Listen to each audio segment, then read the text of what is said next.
कांग्रेस के बारे में, कांग्रेस की हालत कुछ ऐसी हो गई है कि मेरे भाइयों, कांग्रेस पहाड़ पर नहीं चढ़ सकती है। कांग्रेस पहाड़ पर नहीं चढ़ सकती, जैसा मैंने अनुभव किया। अजीबोगरीब हालत हो गई है इस कांग्रेस की। और कांग्रेस देख लेना, 2024 के बाद ऐसी हालत हो जाएगी जैसे डायनासोर इस पृथ्वी से लुप्त हो गए, वैसे ही कांग्रेस पार्टी भी लुप्त हो जाएगी।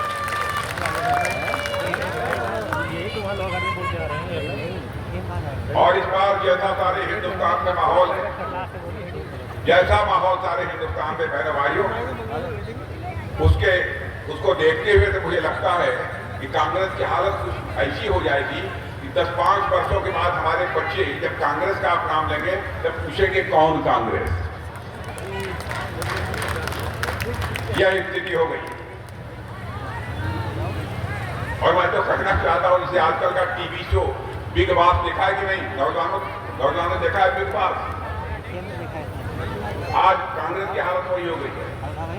आजकल कांग्रेस बिग बॉस का घर बनी हुई है, और बिग बॉस का घर बनी हुई है, और एक दूसरे के कपड़े ये बिल्कुल फाड़ रहे हैं। और आज आप देख रहे हो कि अधिकांश कांग्रेस के लोग जो देश के लिए कुछ करना चाहते हैं, आज भारतीय जनता पार्टी की सदस्यता स्वीकार कर रहे हैं। मैं तो बधाई देना चाहता हूं अपने पुष्कर सिंह धामी को भी, अपने मुख्यमंत्री को, जिनको मैं लंबे समय से जानता हूं मेरे बहने भाई। ये युवा मोर्चे के कार्यकर्ता थे, तब से अच्छी तरह जानता हूं। और मैं देखता हूं कि मुझे आज मुख्यमंत्री बनने के बाद वह राजनीति की पीठ पर एकदम चैंपियन और ऑलराउंडर की तरह नजर आते हैं पुष्कर सिंह धामी। लगाना भी खूब जानते हैं।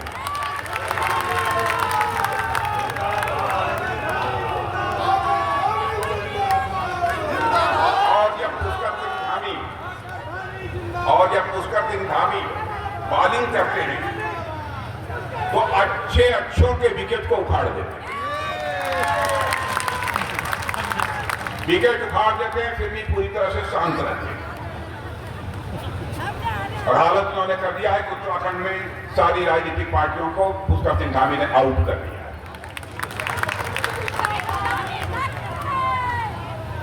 बहनों भाइयों, मैं अजय भट्ट के बारे में कहना चाहता हूं।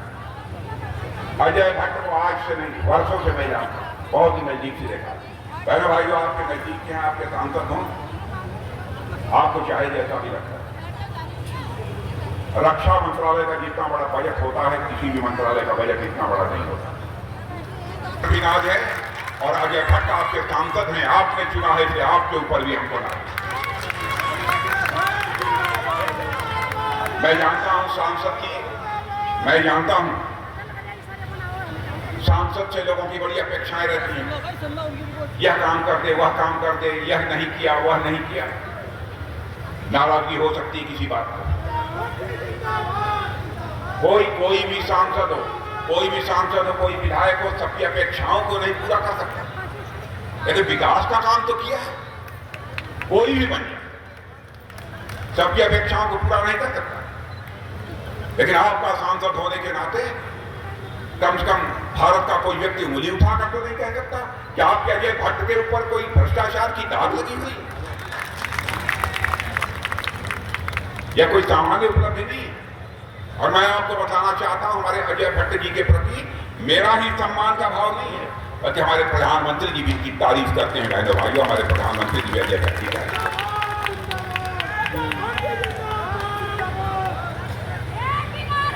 आजकल हालत यह हो गई है, क्या करें?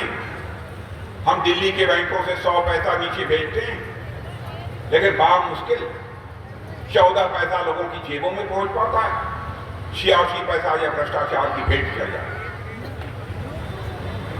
उन्होंने यह मजबूरी व्यक्त की, लेकिन उसे चुनौती के रूप में किसी ने स्वीकार किया, हमारे प्रधानमंत्री मोदी जी ने स्वीकार किया।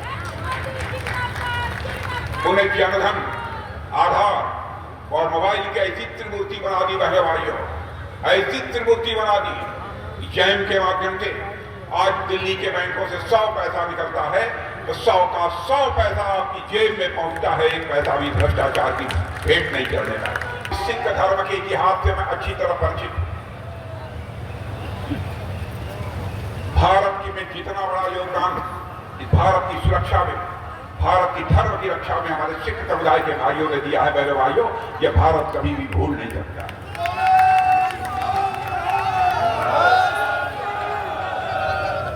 और इसी चीज को ध्यान में रखते हुए करतारपुर साहिब में कॉरिडोर बनवाने का काम हमारे प्रधानमंत्री जी ने किया। ज्यों ही यह बात उनके सामने आई, चटपट उन्होंने इस काम को किया। और यही सिख समाज के लोग भारत की सीमाओं की रक्षा जिस ताकत के साथ, जिस कलेजे के साथ करते हैं, उसकी जितनी भी प्रशंसा की जाए बहनों भाइयों का। मैं अपने सिख भाइयों को कहना चाहता हूं, राजनाथ सिंह को ही नहीं, पूरी पार्टी को आपके ऊपर नाज है, आपके ऊपर मुझे गर्व है। आपके कंट्रीब्यूशन को, आपके योगदान को हम कभी भूल नहीं सकते हैं। कि साहब ये भाजपा वाले हिंदू मुसलमान में नफरत पैदा करके राजनीति करते हैं। बहनों भाइयों, मैं साफ तौर पर बताना चाहता हूं, 2 बार मैं पार्टी का अध्यक्ष रहा हूं, नीतियों का निर्धारण करता रहा हूं, आज भी उस टीम में हूं। भारतीय जनता पार्टी जाति, पंथ और मजहब के आधार पर राजनीति करने वाली नहीं है। हम इंसाफ और इंसानियत के आधार पर राजनीति करने वाले। अपनी कमियों को छिपाने के लिए हमारे ऊपर आरोप चस्पा करने की कोशिश मत करिए। यह स्वस्थ राजनीति का तरीका नहीं है, हेल्दी पॉलिटिक्स नहीं कहते। आपने तमाशा बना दिया, जो बनाता है बोलते रहते। अब आप समझिए, हम हिंदू मुसलमान में भेदभाव करके राजनीति करने वाले लोग होते हैं। अरब के 5 देशों ने उनका जो सबसे बड़ा सम्मान उनके देश का होता है, उस सम्मान से यदि किसी को नवाजा है तो भारत के प्रधानमंत्री नरेंद्र मोदी जी को नवाजा। आप बताओ, उसके बावजूद भी वो कैसे? या कभी कांग्रेस वगैरह के लोग मिले या समझाया करो आप लोग नहीं, क्या जल्दी सब मानने को तैयार ना हो तो उनको बैठाइए, पानी उन्हें पिलाइए, खिलाइए, समझाइए, बताया है, कहिए कि हो गया, बहुत दिन हो गए। अब समझिए, रक्षा मामलों में घोटाला होता था, रक्षा मामलों में घोटाला होता है। बहनों भाइयों, ये बतलाइए कि 10 वर्षों में रक्षा मामलों में कोई घोटाला हुआ है? नहीं हुआ है।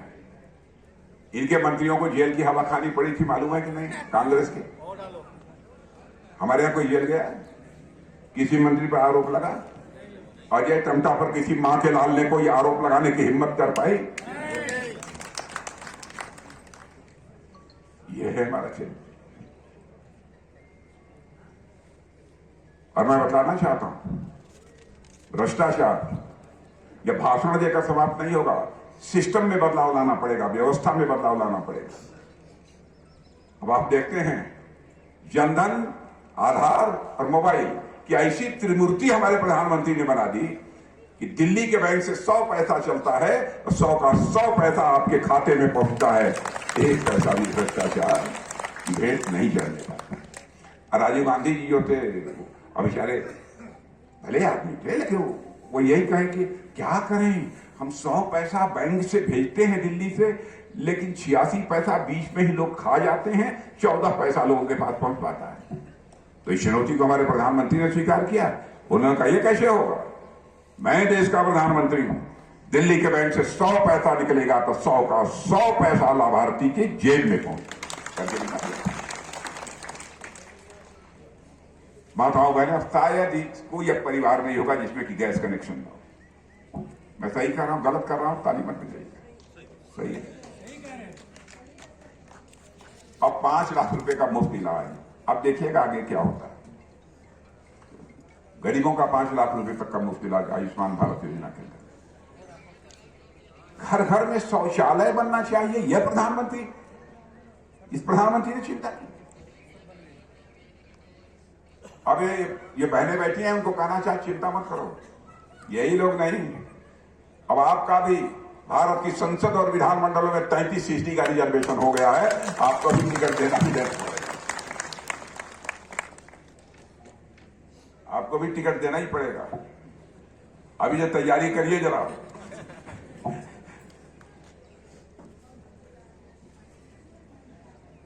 बस यही कहना चाहता हूं कि सारी दुनिया कह रही है कि एक कृषि सदी यदि विश्व में किसी की होने जा रही है तो भारत की होने जा रही है। बहनों भाइयों, आपका आशीर्वाद चाहिए।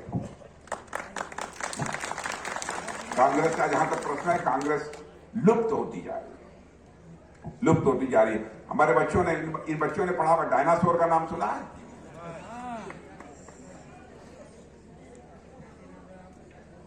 डायनासोर का नाम सुना है?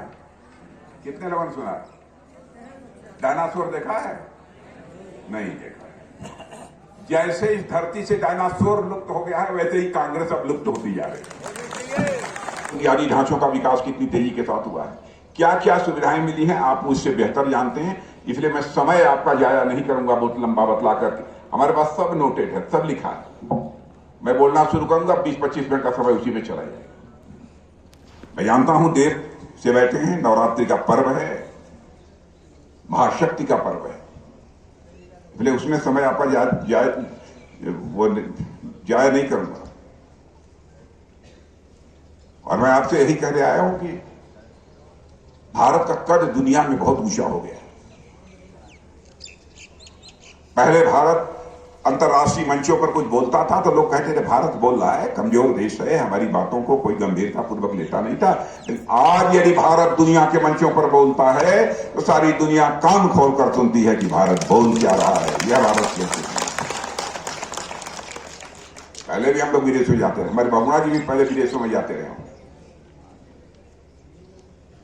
यह हैसियत है भारत की।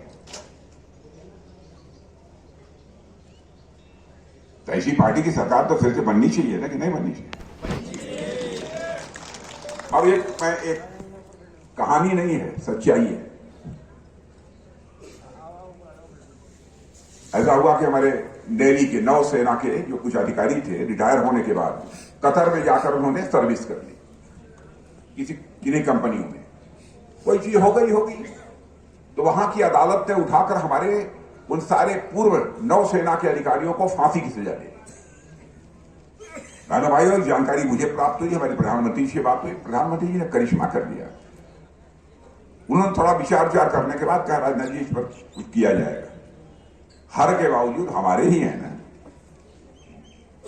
विश्व की धारा पर कहीं पर भी हमारा कोई व्यक्ति यदि संकट पे फंसता है तो उसको भी संकट से उबारने की ताकत यदि किसी के अंदर है तो बहनों भाइयों, भारत के अंदर है। आज वो ताकत है। उन्होंने कतर के राष्ट्रपति से बात की और आपको जानकर खुशी होगी, जिन अधिकारियों को फांसी की सजा मिली थी, जेल में थे, हमारे प्रधानमंत्री की बात करते ही कतर के राष्ट्रपति ने 8 अधिकारियों की सजा माफ कर दी और वो छूट कर देगा 12। मैं भी विशाखापट्टनम गया था, हमारी एक वहां पर कार्यक्रम था, सभा थी। जब मैं यह बोल रहा था तो वहां कुछ वही नौसेना अधिकारी, 200 नौसेना अधिकारी कतर की जेल से निकल कर आए थे, जिनकी फांसी की सजा माफ हुई। उन्होंने कहा साहब हम ही हैं, हम ही जेल में थे। ये करिश्माई काम है।